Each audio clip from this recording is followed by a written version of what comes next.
So we'll start with Q1 and talk about the first one, which is all of the people who talked about being in stage 1. So the idea is that within the next 3 months, you'll be out of stage 1 and into stage 2 because you'll have launched a beta.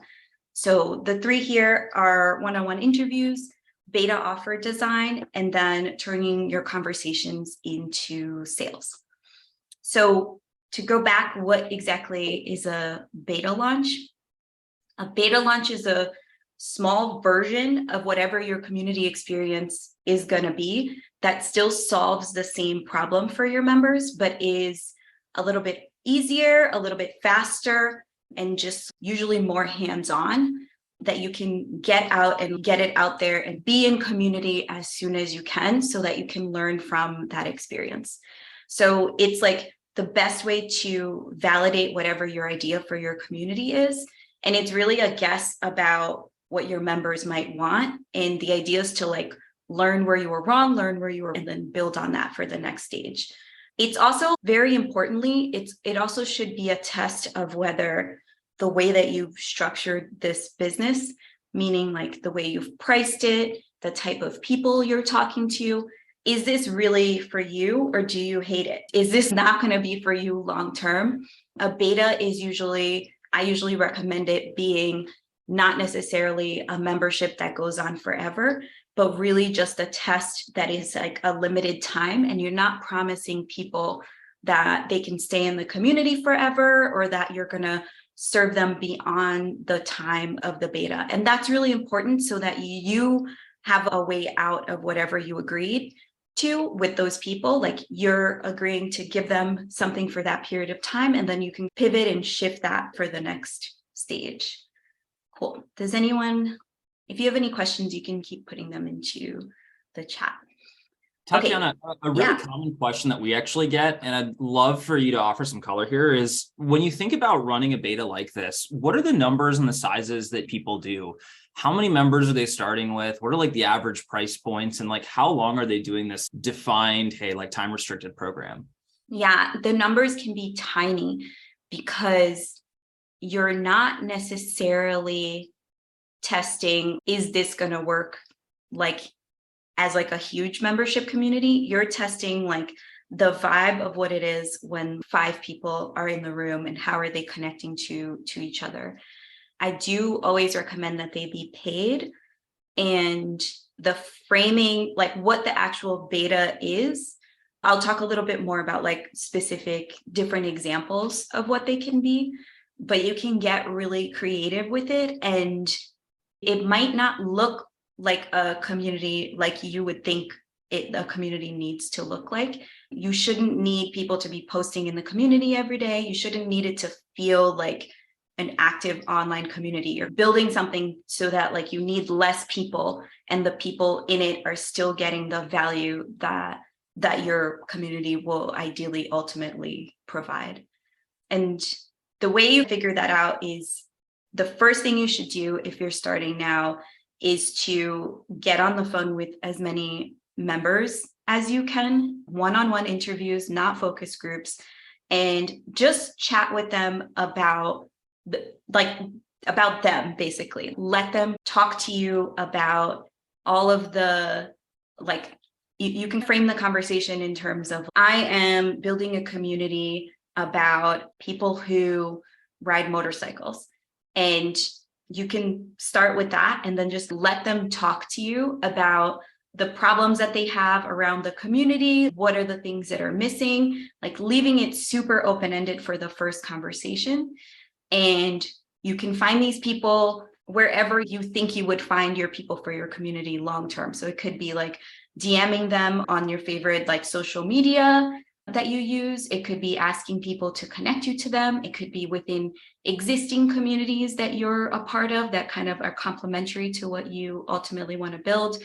But really try to get on the phone with people just to chat. I usually say you usually have enough data after 5 to 7 people. So it's not as many people as you would think. And then once you have a good sense of who these people could be, you'll unlock something in your brain and you'll have a sense of what the community can look like.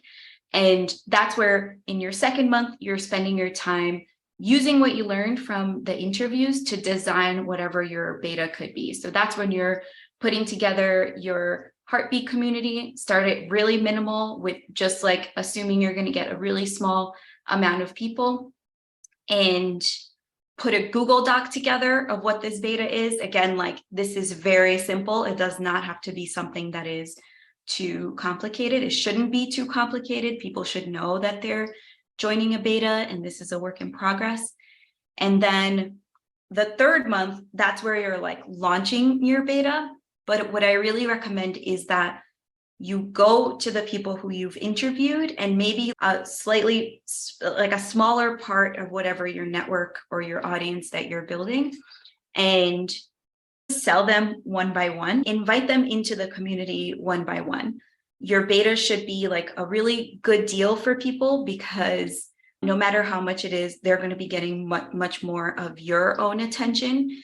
And the fact that it's a smaller group is actually an asset for the people who are coming, because you're like even more invested in them getting whatever result it is that they're coming to your community for. So it's this entire first 3 months, the more manual you can be in everything that you do, the more you'll know about your people, and the more you're going to be able to like really set a strong foundation for your community. So there's an example from BACB. This is a beta that's like literally happening right now. And it's Amanda she's a coach. So she was doing a lot. I think someone in the chat said that they were a one-on-one coach. So she's a coach. She usually works with clients one-on-one, and she wanted to launch a community offer. So you can see here, like this was basically like her landing page where she was inviting people in. It was a Google Doc. She had interviewed a lot of people about this potential community offer, and she basically just offered it to them, to the people who she had interviewed. And she got 7 signups for this. And it's like a contained 5-week program.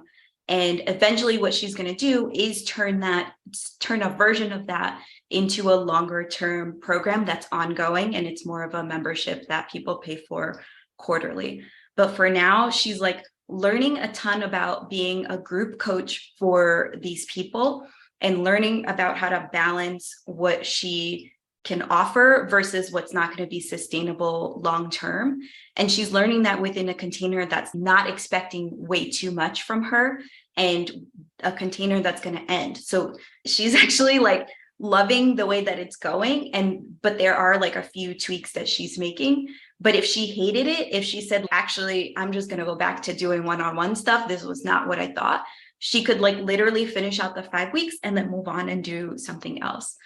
So she, in her case, her type of community is group coaching. So that was like a shorter container for group coaching than she would have otherwise done. That's what her beta looked like.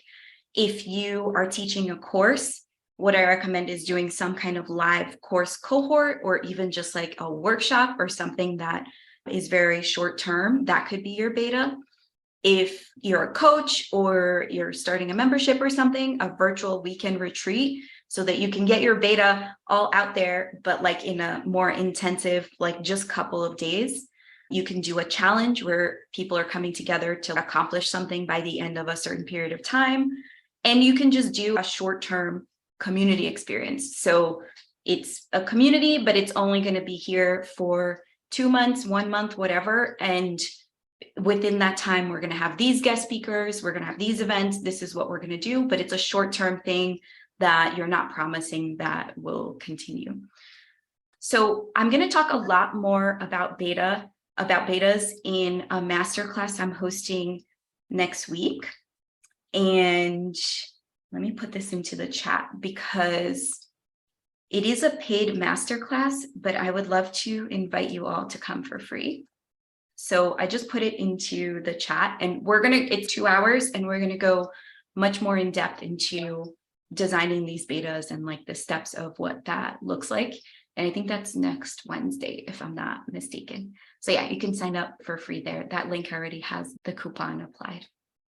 Did you drop that link in the chat too, or is that on the show notes that oh, I see it. Perfect. And then Yeah, we'll it's add in it the to the chat. show notes in Heartbeat in case anybody missed it over here. But yeah, I'd recommend clicking it here.